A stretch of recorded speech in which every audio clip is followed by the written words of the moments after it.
everybody. Welcome to the Green Glow Podcast. We are so excited to give you another episode today on one of my favorite topics of all time. We're two lifestyle professionals Which here is sarcasm. to shed light on what it means to Well, live a healthy Lauren, lifestyle, it's a how to difficult achieve topic. it no matter We are where going you are in your to journey, meet it head on. and what it takes We're to going level up your to life. bring some Because humor taking and care joy of yourself is the back to this ultimate topic power for you. move. Thank Humanity you. is okay. due for a Gonna change in be healthcare with educators who are protein-packed done day. playing it safe. Yay. And we Here are at the here Green for it. Glow. Each week, we're serving up bold conversations, Yeah, more protein, inspiring more stories, problems. and the Here tools you we need are to going to kickstart get your into health that revolution. today. Join us and many of our Yes, friends on but a weekly first- ride of but first, self-discovery we have had, and radical a self-care. little bit of a break Let's from go. being in the studio, so it's nice to be back here with you. And we are coming back from a really incredible experience. We were just on the Holistic Holiday at Sea cruise, and which is just such an incredible event. And it was the 20th year anniversary of this event, and we just had so much fun. Cyrus and I were presenting. I got to meet so many incredible people. It was such an awesome opportunity to talk about Green Glow and to also connect with other people who are podcasters, YouTubers, just in this world of plant-based nutrition, especially. The cruise has all vegan offerings at mealtime. So that was really nice to be dining with people, eating a vegan meal together. And we got some incredible time with just the most amazing people. So if I met you on the Holistic Holiday at Sea cruise, hello, and thank you so much for listening. I just loved connecting with people. That was by far just such a highlight of the week. Well, I knew you were going to come back all blissed out because I saw this happen last year when it was the first time you had gone, right? First Right. time. Yeah. And I have never spent any time on a cruise. So being on a boat for 7 days is a little bit of a overcoming a fear idea for me. But I love the idea that this is something where a person can get a vacation and not be worried about getting fed and also get to try some things. So this is kind of an omnivore's dream, I think. For sure. It's one of those things where if you're curious, you can get on this boat and there's not just food for you to try, but there are professionals to have workshops with and to get to really talk to people and understand the whole lifestyle of what this is better, because there's so much research on longevity and on aging and women's health and things that we are just kind of scratching the surface on, even though some of this research has been around. But no question is too small or dumb. I mean, if you don't know too much about food but you're really curious, this is a really cool way to be amongst the right people. And then Absolutely. you can get off the boat, right? You had gotten Yeah. off in Cozumel, so Yeah. you can have some adventures. Excursions. And Absolutely. and it's so you don't Yeah. get that all the time Yeah. with a vacation, Yeah. Our group for the Holistic Holiday at Sea was over 1,500. It's a lot of people that came together for this. And there's just the most incredible speakers. So it's like a conference at sea. And so you're getting to interact with the speakers. There's mealtime together. There's excursions together. Did a lot of different activities with the, people who were presenters and people who were participants. It's very inclusive that way. And I just love that it's not necessarily geared to the medical professionals. It's really geared for anybody who's interested in learning more, and they do have CEUs for healthcare providers who are looking for them, which is amazing. But it's not necessarily a medical conference the way that, some other organizations are set up that way. So it just makes it more accessible. And oh my gosh, the speakers, just every talk was just better than the next. It was hard to decide who you were going to go see or go listen to. And, and they are jam-packed days, let me tell you. And then at the end of the night, there's a dance party at the end of every evening with there was vegan sushi night and vegan ice cream night and vegan pizza night. Did I say that already? Sushi, pizza. Yeah, all three. You had dance party on your mind. I could. Oh my gosh. And we danced so much. We just had the best time. So it was really fun. And I wish I'd taken more photos, but I was too busy. I should have reminded you. That was in the back of my mind too. But it was mostly I remember thinking on your last day when you said you were on your way home, I was like, okay, how many days are going to go by before Kylie gushes? I get the phone call and she is just like, okay, I have to tell you everything. Here's who I met and here's what I'm excited about. And here are the next guests on our podcast. And basically you'd have the next 6 months figured out. Yeah. Because you were so excited about it. Yeah. We've got that. I mean, just some of the most incredible people and just feel so blessed to have been a part of it and so excited for, just building momentum. And it's, those types of events too, when you're working behind the scenes and virtually like we've been for so long, it's sometimes it can be lonely. It's lonely. It's not even though we've got the video experience, it's not the same. And so when we get in person, it's like it reminds me that we're on the right path and where we're supposed to be, right? That it builds momentum. It's helping to keep us focused and just keep moving because people were very generous and loving and appreciative. And that was so motivating. So yeah, so that's what we've been up to. And like I said, if I met you on the cruise and you are now on this little journey with us for Green Glow, like welcome to this world. Yeah, thank you for hanging with us because we're growing and it's really exciting to see that. We can Yes. tell, how many different states that people are Yeah. in, they're listening and countries and new listeners. And it really does matter for us to know that you dig it. And if you're excited about it, and if you laugh with us, you can comment with us. You can, find us on Instagram, all of that growing at Green Glow Lifestyle Podcast. And also, I was going to look at the Holistic Holiday at Sea. I think that's their Yeah, handle. it So I just want is. to let everybody know because they are putting so many videos and pictures out. Um, or Holistic Holiday Cruise. It's at Holistic Holiday Cruise. Yeah, and then you can see what they're up to. Okay. And also, their next cruise is going to be to Alaska. This one was a Caribbean cruise. This next one's going to be in Alaska at the end of August, early September, and next year will be Caribbean again in March. Lauren, speaking of growth, I have a Huh? surprise. We literally just hit our 301th download. 301. Okay. Yeah, it's getting there. We're We getting did there. We're it. getting there. Growing one play at a time. And I know some people out there don't want to listen for more than 60 seconds because they prefer the short clips. Yes, And that's okay. We have to measure this podcast world in downloads. But if you are a 60-second or less person, hey, we've got you. give us the thumbs up and share that clip. We're certainly trying to give you some things that are thought provoking and kind of fun to listen to with those shorts. And, I'm having to learn how to be a social media person. And I don't know, I'm on the fence with both sides of this, feeling like I should know, but it's a little bit painful. It's hard work. Definitely, and I'm Yeah. lucky enough to have a friend who is very knowledgeable in this area, and to have kinda picked up some information here and there, but, it's challenging, and it also is one of those things where you just wondered, "Do I really need to be popular on social media to justify my intelligence?" Maybe that's it. So, it's kinda tricky, but hey, Well, that's an existential question of of this current generation, right? I mean, Yeah. I always said if I had a perfect name to describe myself, it would be the unplugged yogi because I agree. I think like we exist, therefore we are. And so as a Mm. result, social media is really just a figment of our imagination. That's why I have to But remind you that's a to whole take other thing. pictures now. Right, I'm gonna have to remind you to take pictures all the time. Exactly. But I did get a picture of your 3-year-old slamming a can of beans, I know. like, arched back, Head back. can in the air, Yes. I mean, dress half falling off of her. dress half off. I mean, if she's not her father's daughter, it's just hilarious because they are. I need to get a picture of the two of them slamming a can of beans together. But she Okay. came out onto the balcony of the boat and she literally just like holding this can of beans and she just throws back. And I'm like, okay, what is happening? Well, you can Which, by the coach way, yourself on that one and also give we yourself are the small people. goals.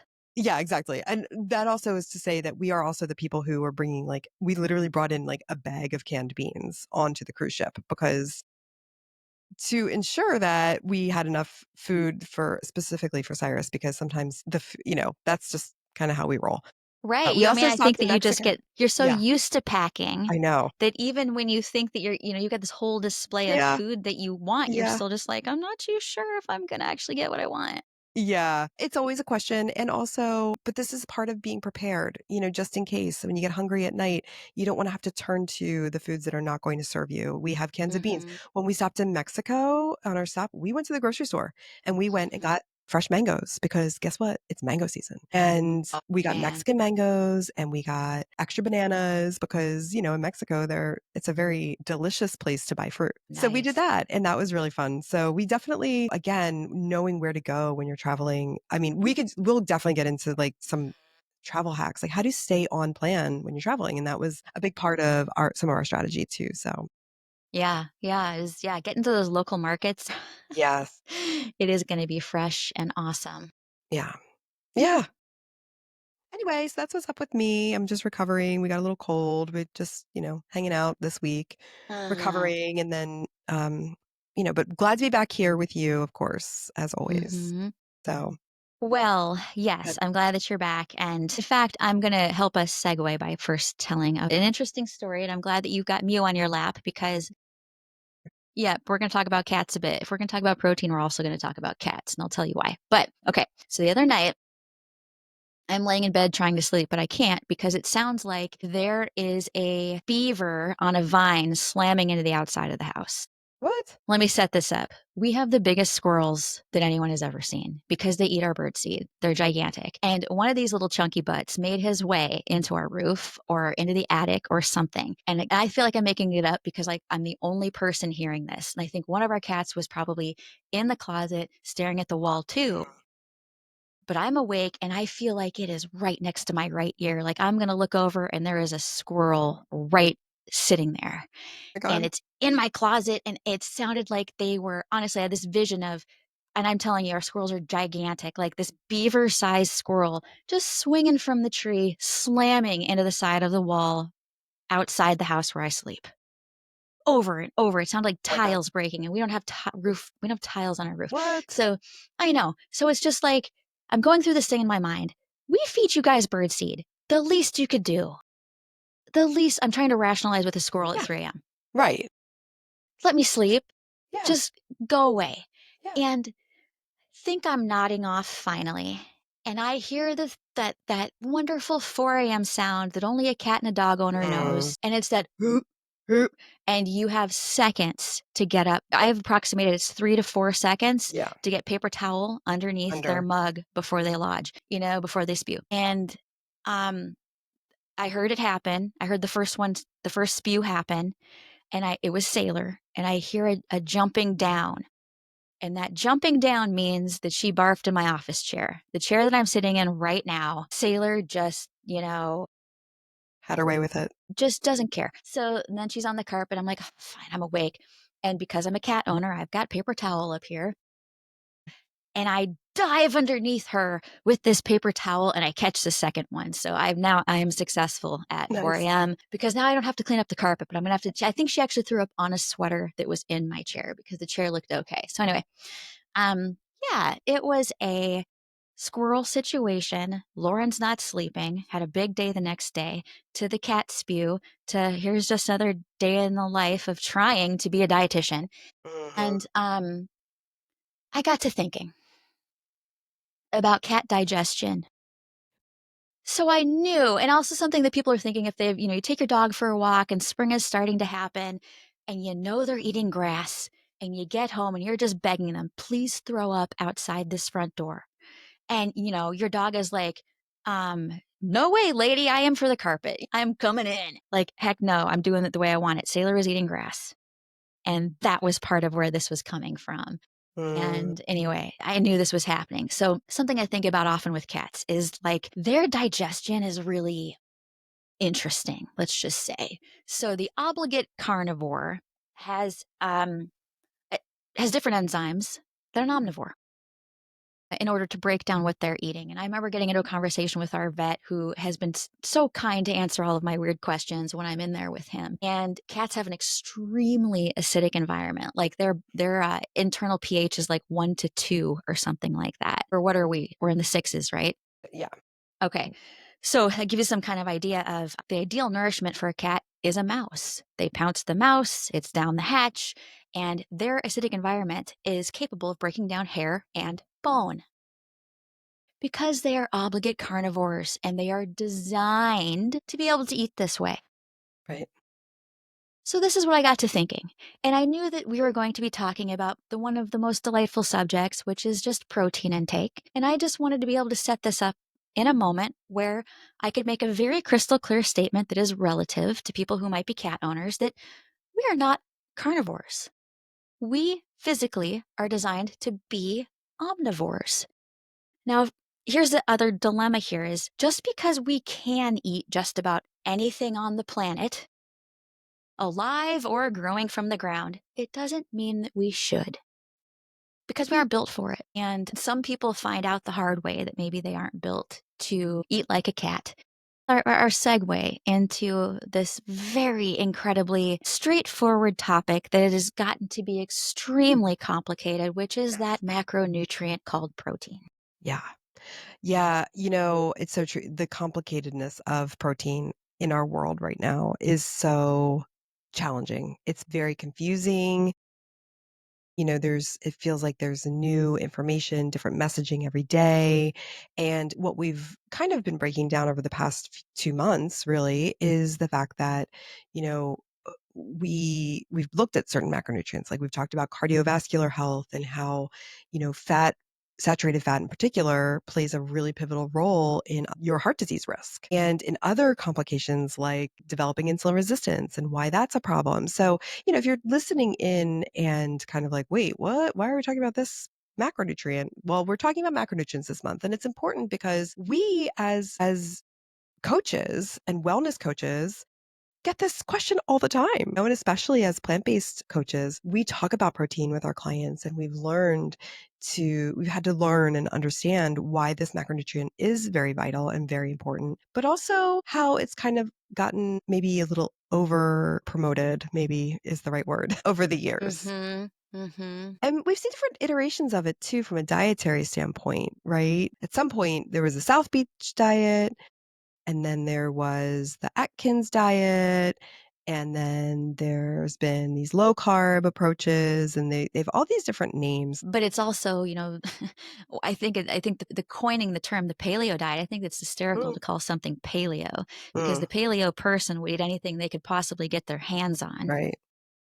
They weren't that And picky. right, and most people that would identify with eating a paleo diet, they're not hunting. They're not eating Mm, game. mm, I take things very literally with nutrition. That's my problem is because I think about, no, no, no, what are you actually saying to me? Because that's not what you're doing. So let's remove the label and start living in this addition mindset of what's healthy for you where you are now based on the health goals that you're telling me about. Because I'm going to throw some research down in front of you about what we're dealing with. But I got to inch you towards fueling up the diversity inside your body and eating a diet that is void in fiber is probably the last thing I would recommend for longevity. It's the last thing I would recommend to prevent disease. If you want to kill off your cells, you want to kill off that mitochondria, you want to degrade the inside of you. Fast track that is to completely avoid the foods that are going to enrich your system.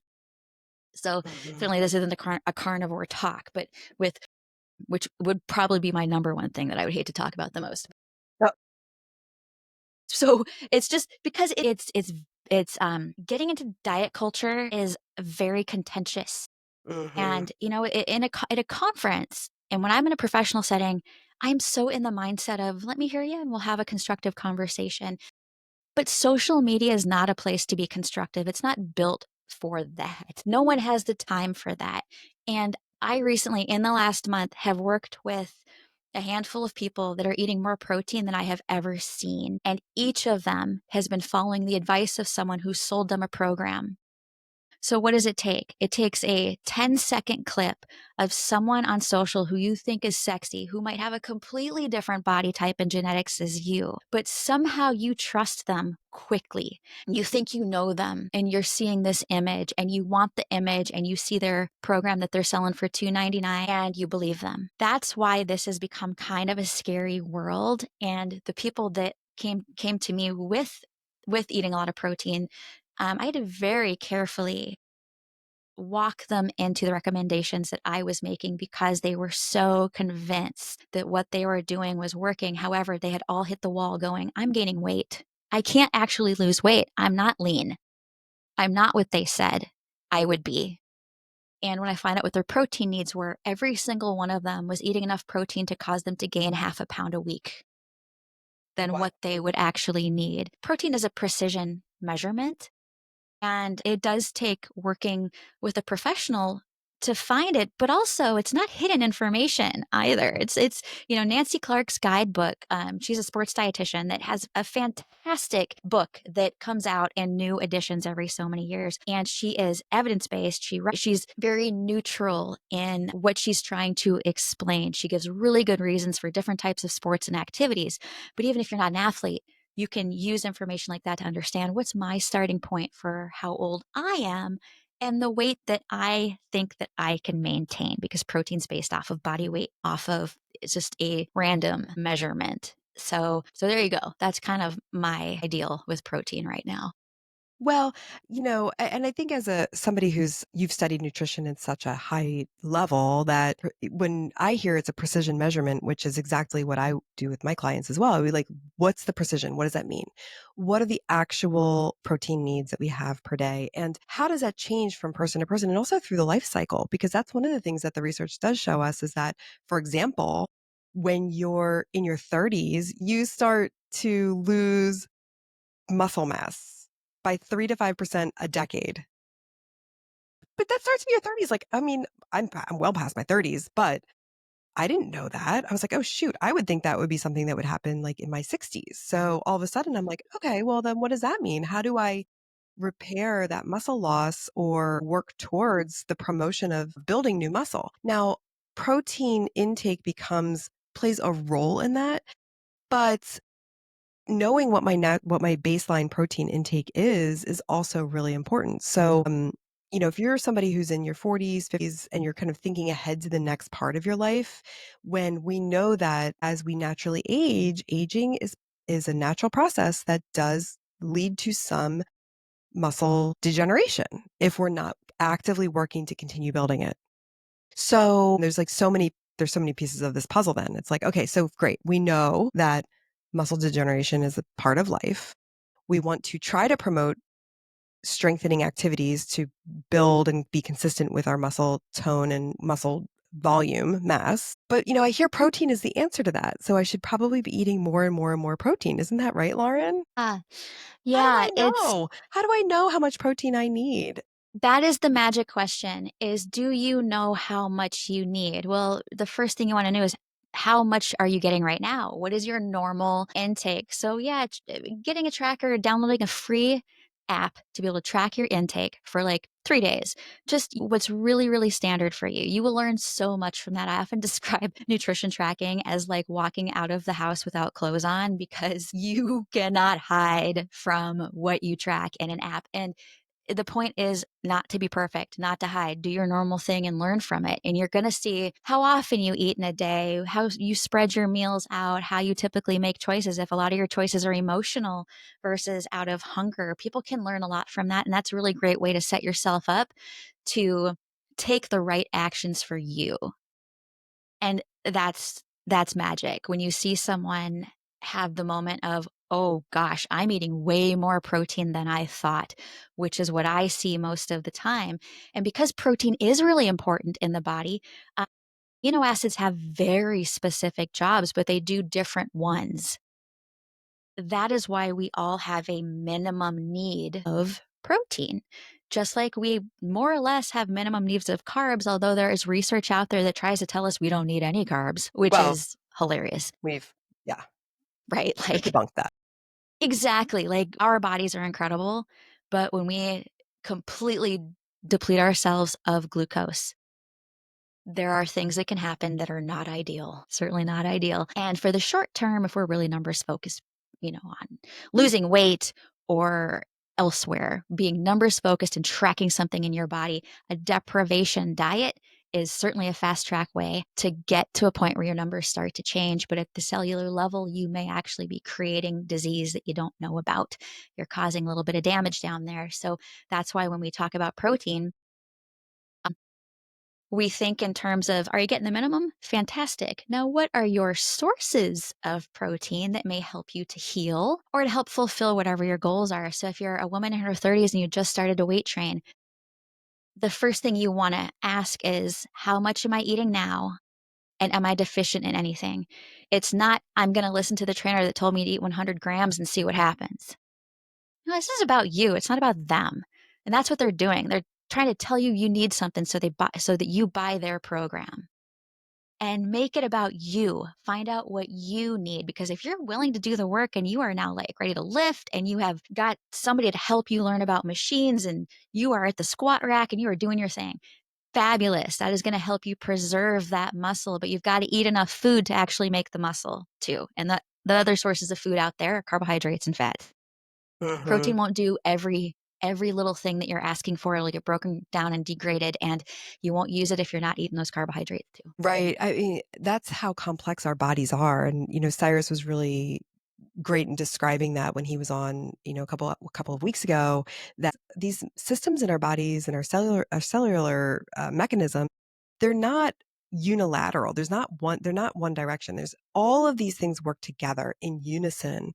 So when we eat food, there's that, combination of carbohydrate, protein, and fat that all play a role in our cellular responses and our cellular repair, even. I mean, when we construct a diet that is high in nutrient density so that we have all of the things that our bodies need for fully functioning plus repair, cellular regeneration. Our cells are doing so much work around the clock, and when we nourish them in the proper proportion, that's when we get the most optimal outcomes in our bodies. It's when we feel our best. It's when we have the least amount of inflammation. So, one of the things that I've done with a lot of my clients is when we start taking stock in looking at, okay, well, how much protein are you actually getting in a day? And just on your standard diet, whatever you've been eating prior to us meeting, right? Like, let's start there. And let's look at, okay, well, what is your current body weight? What is your ideal body weight? Because if weight loss is a part of the program, part of the process, then we need to be operating on a protein need based on your optimal body weight or your ideal body weight. And that's based on your height. So first calculating that is really important. And after that, we usually will calculate based on activity level and, what are the protein needs and also age, right? So activity level and age play a role in making that calculation of how many grams of protein would be appropriate per day.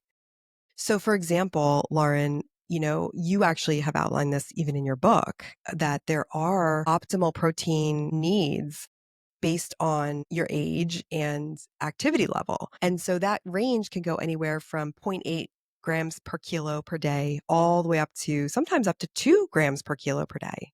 Or sometimes Mhm. possibly maybe even more, depending on how much effort somebody's putting into their daily routines, right? So I'm just curious if you have anything else to add to that. There is so much protein research out there that that's another thing that someone can make themselves crazy about, Mhm. is that you can really feed yourself information that's like exactly what you're looking for, even if it's Mhm. incorrect. Sure. That's how much it's out there. It gets a lot of funding because protein is big money. Mhm. Animal protein is huge money, Sure. and supplementation can be big money. It depends on who's paying for that. And so, sorry, but science is this way. Research is also very specific in a lot of ways with protein and energy needs. So, something that is in the majority, let's talk about that, is using kilos in weight Mhm. versus pounds, first of all, is something that people need to think about, because usually in studies where we are trying to really learn some specifics here about protein, or even you'll find in the books that are leading in nutrition information, we are not using pounds, we're talking about kilogram. And that seems to have trickled down to Men's Health magazine because that didn't convert.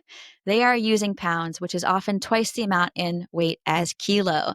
So all of these guys in the gym are like, I need to eat 1 gram of protein for every pound of body weight. No, you don't, dude. It's kilo.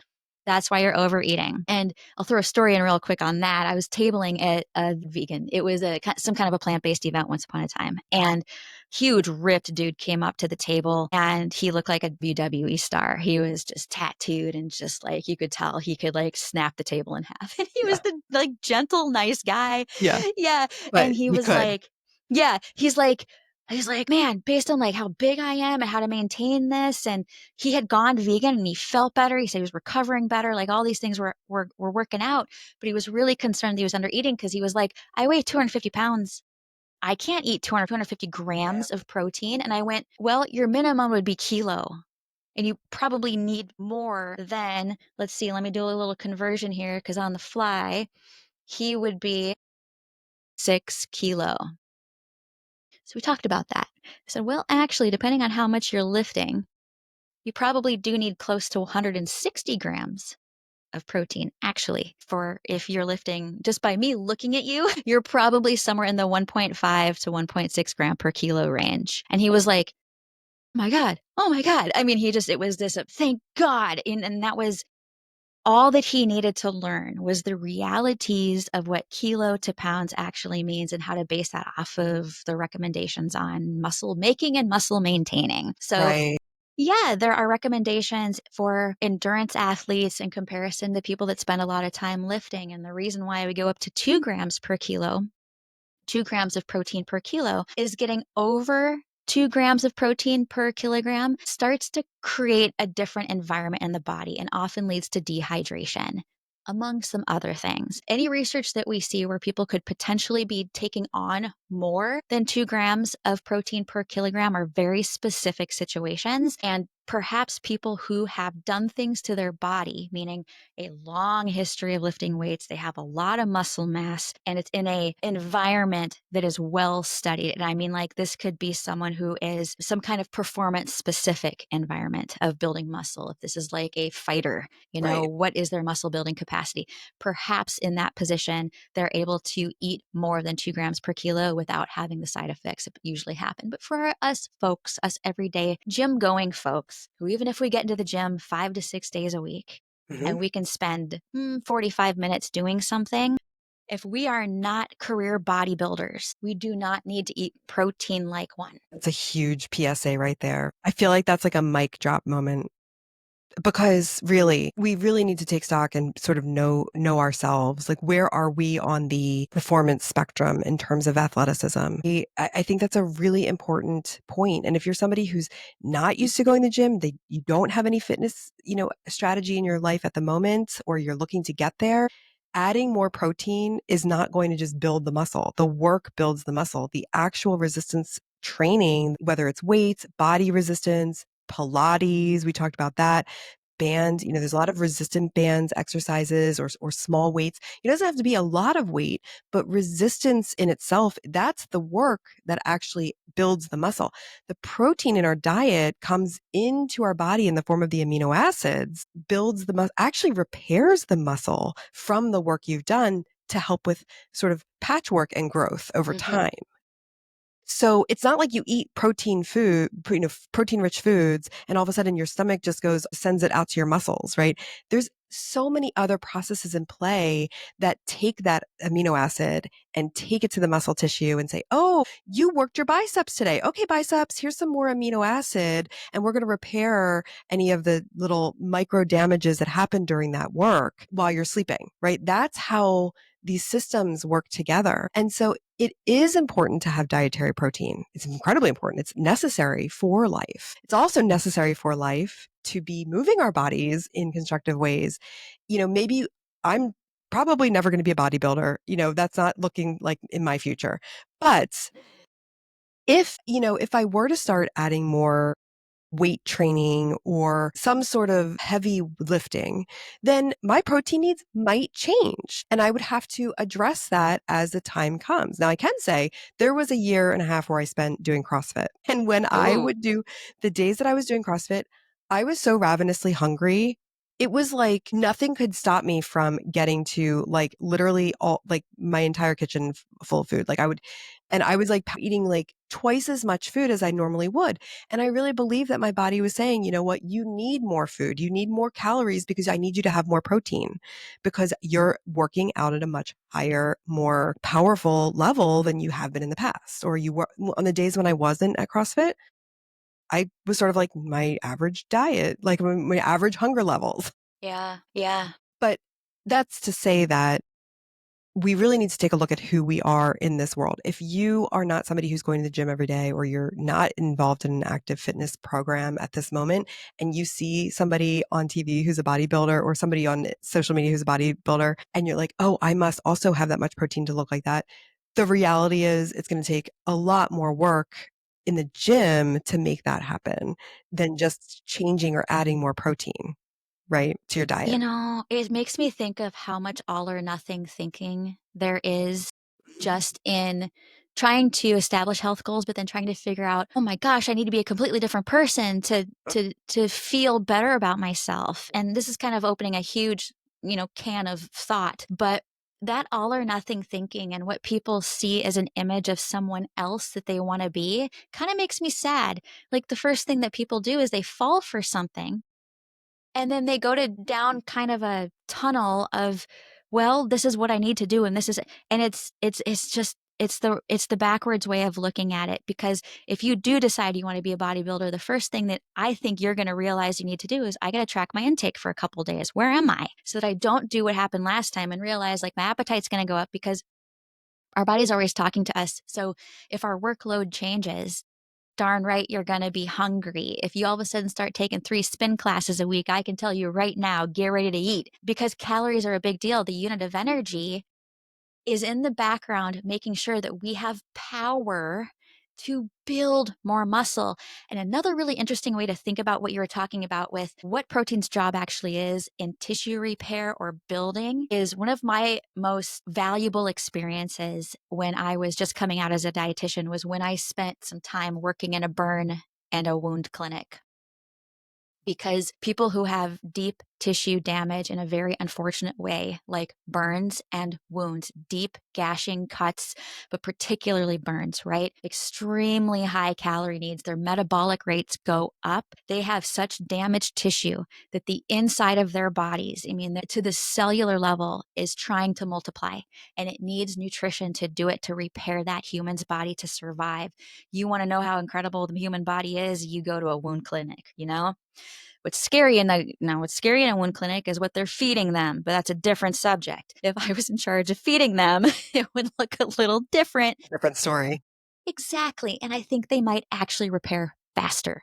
Different thing. But that's when amino acids, holy smokes, are incredibly important because they see that damage and they want to fix it and they want to help this person survive. So without the damage, we translate that into without doing work to the muscle group. That protein isn't doing anything in excess. We eat too much protein, we're not going to use it. But we will hold on to every calorie. And that is how weight gain can happen from overeating protein is if you are just blowing it up in calories and you're not actually doing the work to need that food, but you think you can eat all the protein that you want because, I've heard pediatricians say that to kids. Eat all the protein you want. You're fine. That'll fill you up. Yep. Yeah. And they have a diet of beef jerky and cheese sticks. It's just T6, yeah. anyways, the mixed messages are just everywhere. It's so true. Is another scenario that I see a lot in my coaching practice is where somebody will come to me having actually maybe doing on their own, they'll have lost weight, they'll be maybe practicing with some intermittent fasting on a daily basis, and they'll come to me and I'll do like a nutritional assessment and I'll see their calorie intake is somewhere between like 900 and 1,000 or 800 and 1,000 calories per day because they're eating in this very restricted eating window. Now, Mhm. this is not to say that intermittent fasting doesn't have a role. However, when we start under consuming calories, metabolically things can shift for us, but also then it does become difficult to meet your protein needs. If you're only consuming Mhm. 800 to 100 to 1,000 calories a day, which a lot of people do in a restricted state to under consume calories for weight loss purposes, let's just say, when you're eating the food that you're eating then has to be balanced. You have to then, especially for somebody who is active and going to the gym along with that process. So I'm actually working with a client right now who, one of the goals we're going to have is to actually increase his caloric intake and specifically protein. That was like the first thing. He's very, very active. And I'm like, are you even full through the day? Like I'm having a hard time wrapping my mind around how he's satisfied during the day. And I do think that there's a little bit of like a mental strategy there because he's seen a lot of progress, but he wants to become stronger. He wants to have a different body composition. So he wants to Mhm. move from a fat-based composition to a protein, like muscular composition. He's not going to do that with an under meeting his overall caloric needs or specifically his protein needs. So like he's somebody who right away I was like, oh, this is somebody we need to bump up right away on protein. So, Mhm. there is a room, like, again, working with somebody who really is versed in understanding protein needs, protein quality, again, where we get our protein from, factoring in the idea that you can meet all of your protein needs, and all of the amino acids. We hear that argument a lot, right, in the plant-based world, like, well, if you're vegan, you can't get all of the acids, and that's just been debunked. If you are eating a consistent diet full of all different types of plant-based sources, legumes, whole grains, fruits, vegetables, you will meet all of your amino acids for your body. And on top of it, finding somebody who's going to also include all the benefit of things like the addition of fiber and the micronutrients, right? The animal proteins, while they may be looking nice from a protein perspective, that's pretty much between protein and fat, that's pretty much all they're bringing to the table, right? When you look at things like beans and whole grains and the different types of plant-based protein sources that we say are rich in protein, they're also bringing to the table, the phytonutrients, the things that are involved in cellular repair, the vitamins, the minerals, the fiber, the water, antioxidants. So one of the things that I think we really want to promote here and just expose is that no food is one macronutrient, nor is any food any one micronutrient, right?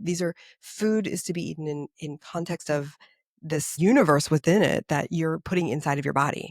And we want to help you optimize and get as much of that micro macronutrient content as you can per bite of food. And that is how we optimize our dietary strategy. That nutrition variety is absolutely key, and the last thing I wanted to bring up for people to kinda, like, sit with that comes up constantly, actually. What's that? To chew on, is this idea of complete protein, because I gotta put dietitians on blast for a second. I don't know when the training is going to evolve. I'm sick of waiting for this to happen at the university level or at the training level of wherever the clinic is that a new dietitian gets hired into. But the mixed messaging of plants are incomplete proteins and you have to eat them in pairs. This makes me exhausted. Plants have all the amino acids that we need. They have all of the essential amino acids actually in varying amounts. So, what that means is you're going to get more of a particular amino acid in a mushroom than you might in a cup of wild rice. They do have different levels of those amino acids. So, what would make a wonderfully nutritious varied meal? You would have something with maybe leafy greens, you'd have a bean in there, you might have some beets in there, you might have some mushrooms, maybe you're doing tofu. You've got a range of these plants throughout the day. You've got oats and berries in the morning, and throughout your entire day after you've tracked all of these great foods, not only are you going to see that you meet your protein needs, but you're also going to see that you meet your needs in like everything else. The everything else gets thrown out the window for some reason, and the priority goes to protein with being healthy. Yeah, certainly. As we age, we have higher protein needs for lots of different valid reasons. But we also have to consume enough calories. And that's also something that folks that are elderly tend to be deficient in too, is they're not actually eating enough food to begin with. So we got to fulfill the need, you got to fulfill that need. And if you focus on fiber, you end up getting protein too from usually foods that are high in fiber have protein attached. So the nice thing about plant-based nutrition is you accidentally fulfill a lot of things at the same time, even if you're trying to like target just one thing. Like I want to lower my A1C, or I want to increase my or decrease my risk of cancer, or I want to really, I'm fighting my genetics here. So I really want to be healthy. How do I do that? Well, again, we want to feed two birds with one stone. And that's why we go after these plant proteins, because we can give you a range of really, really good food and meet your protein needs at the same time with high quality protein, because plants are high quality protein. They might be a little tougher to digest at times, but if we don't know how much we need, we are pushing that rock uphill. So let's find out what we need and then we can go from there. Love that. Do you want to know something really interesting you just mentioned about the fiber-rich foods are often high in protein?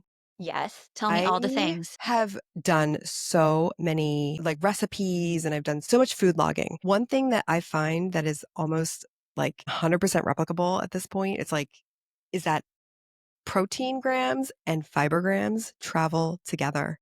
So let's say you put your meal into an app. When you're eating a plant-based strategy, your fiber and your protein will be very, very close within a few grams of each other. And I find that to be so interesting to me. Like, it's like Mhm. replicable, like repeat Mhm. it many, many, many different ways. It is so Mhm. interesting to me because it just is like so repeatable. Mhm. The differences Mm. with fruit, if you're putting in fruit-based meals, the protein content will be lower. But if you're doing pretty much any other food category, when you start logging your food, when you start actually paying attention to the food you're eating, your components, you start seeing these patterns. So then it's like, oh, okay, well, I'm meeting my fiber needs and I'm also meeting my protein needs. That's amazing, right? Like you just Mhm. see it right there. I like being a food detective, right? This is Mhm. one way. Absolutely. I think it's a golden opportunity just to learn, where does plant protein live? Like, where does it actually live? And I said about fiber, where does fiber actually live? And you go at your own pace. You start to learn, like, well, I really like these foods. I think these are going to meet my needs. And removing the panic from, am I getting enough protein, to just, let's get you into a healthy space and see how those foods you like add up. There are little steps to take when you're really completely shifting your mindset. And right now, our mindsets are being crafted for us based on people that are trying to sell us stuff all the time with this protein first, protein forward mindset. And we got to be really careful with that because it's not going to get us to the place that we want. So, yes, being more discerning about the advice that you follow, being more critical also of, does this relate to me at all? What am I trying to do with my body? And what's my life actually like? And how much time do I really have to spend in the gym? For So, sure. right. So, protein, let's not wear the protein mask. Let's get real about our protein needs. And from there, I will sleep better as long as the squirrels aren't trying to break into my house.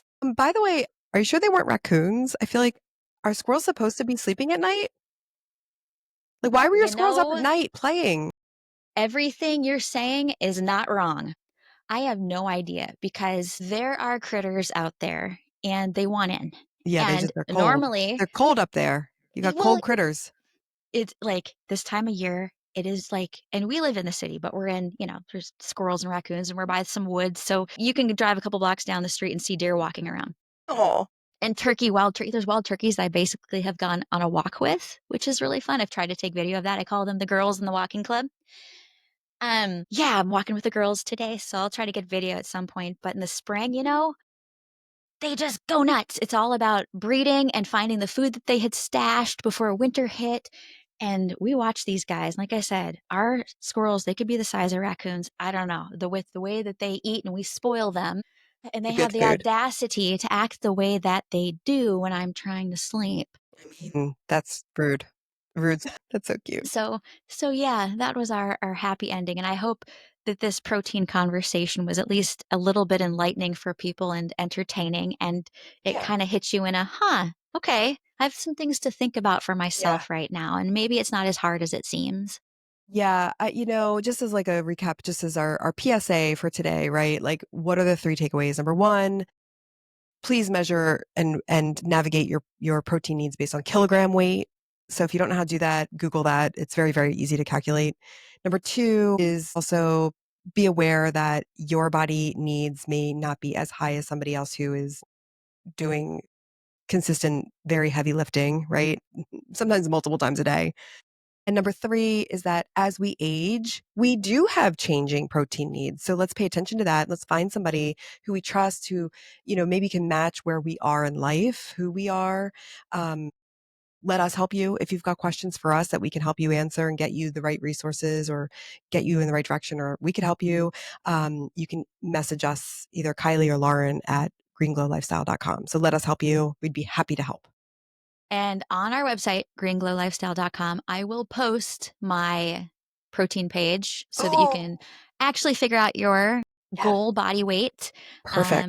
To get the ball rolling, put a realistic weight in there if you're hoping for weight loss, and you'll divide your weight in pounds by 2.2 to find out how many kilos you're going for. And from there, you can look at the chart to see how much protein that your body needs. It's just a little bit of division and multiplication. If I can do it, Yeah. you can do it. Yeah. And I will have that guide. Yep, and I'll have a little resource to Nancy Clark's book also if you want to read more. And I will not overwhelm you with references. I will give you the ones that can give you some solid information. Amazing. Thank you, Lauren. Thank you so much for that. That's a great idea. And we'll just keep our website as loaded with content that is going to be valuable and usable and supportive as we possibly can, because that is what we're here for. And we just hope you will continue to have a great day and get your glow on. Yeah, get it. Get Uh, it. uh, uh, uh, Have a okay. great You day. too. Bye, Thanks. everybody. Bye. Bye.